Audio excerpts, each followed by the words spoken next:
The triple feeding cycle is real and it can be vicious. So the question is, what do you do after you've been triple feeding your baby but you're not seeing any results?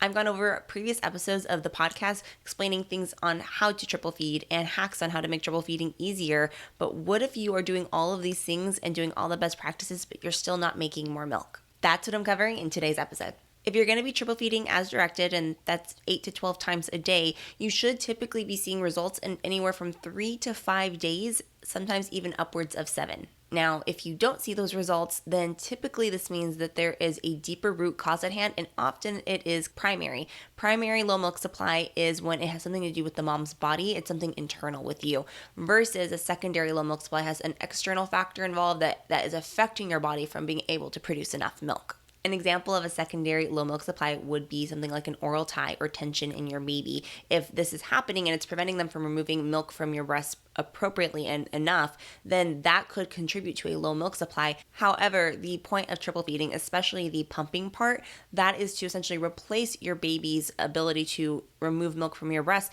because in the off chance that one of those issues might be at hand, then you'll see an increase in your supply.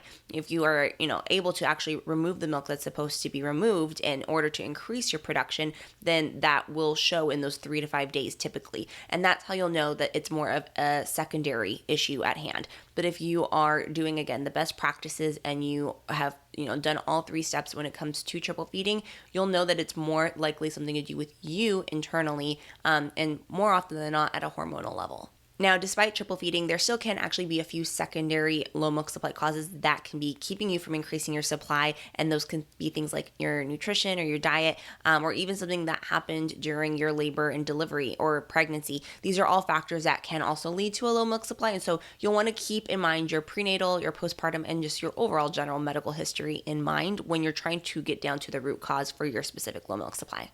And if you want a fuller list of things that can cause a low milk supply for you to do your own research on, I actually compiled a free guide that you can grab in the link below.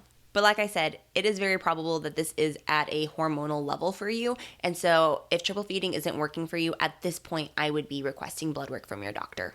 Blood work is a fantastic way to rule out any hormonal issues at hand, because we know that breastfeeding is 100% driven by your hormones. And so if one of them is off, it can be a kind of a domino effect, and you can see other hormones acting up or things that are off. And so you want to get down to that root cause, but the blood work will help show you and guide you through that path. Once you've ruled out what has been affecting you and hopefully have pinpointed down your root cause, you can then work with a medical professional and say, here's what we're working with. Is there anything I can implement or do that can reverse or at best minimize this root cause from impacting me and my milk supply? This could look like supplementation, medication, a change in diet, amongst other things. Now, with each new thing that you implement in order to try and tackle that root cause, you may want to consider trying to triple feed again. Because if you are essentially tackling and working against that root cause, if you're able to change it or alter it or minimize it in any way, then you might be able to see an increase in your milk supply. So by triple feeding again for a short period of time, you'll be able to test and see if the thing that you implemented or changed has had an effect on your supply or not. And again, keeping in mind, you might see a slight increase in your milk output, but it won't be for another 3 to 5 days and upwards of 7. Also, don't expect it to be a significant increase. It could be very well a gradual increase. And so, as long as it's trending upward, that's a good sign, but it may not be a drastic jump. So don't be disappointed if it doesn't have a very big spike in your supply. Everyone's different, and for some, it can be a gradual process. If there is no change, then whatever new thing that you implemented may not have helped as you had hoped it would. You're welcome to continue doing what you had just implemented. It might have, a gradual increase in your supply over time, but I would go back to the drawing board and look at what other things you can implement or do that might be able to help that root cause that you pinpointed. Now, if nothing you've done is working and you've worked with experienced medical providers who are ideally integrative or holistic in practice, I am not a huge fan of Western medicine for these kind of things, because they typically don't dig deep enough into the root cause. They typically treat at a symptom level, and unfortunately that's not going to be as productive or as useful in trying to get down to that true root cause that is contributing to that supply issue. So if you've worked with them and you've also done multiple rounds of triple feeding, then at this point, what you want to do next is up to you. I don't want to give you any false hope and just say, just keep trying harder. It's going to work out. You'll get there. But I also don't believe in giving moms hard stops when it comes to triple feeding. In the low milk supply space, there's this negative positioning by many individuals on triple feeding, and it's because of how challenging it is and how physically and emotionally draining it can be on the mom who's going through it. But I don't entirely agree with this philosophy. Triple feeding is a tool and it can be really helpful, but it can also be abused. And I really believe that it comes down to the mom who is doing the triple feeding to have the power and the choice on whether or not she decides to continue to triple feed or not. I get how frustrating this is and how hard it is to let go of the possibility of this not panning out the way that you had wanted. I commend how hard these moms who are triple feeding are trying, and I know how much work it is when you have a low milk supply.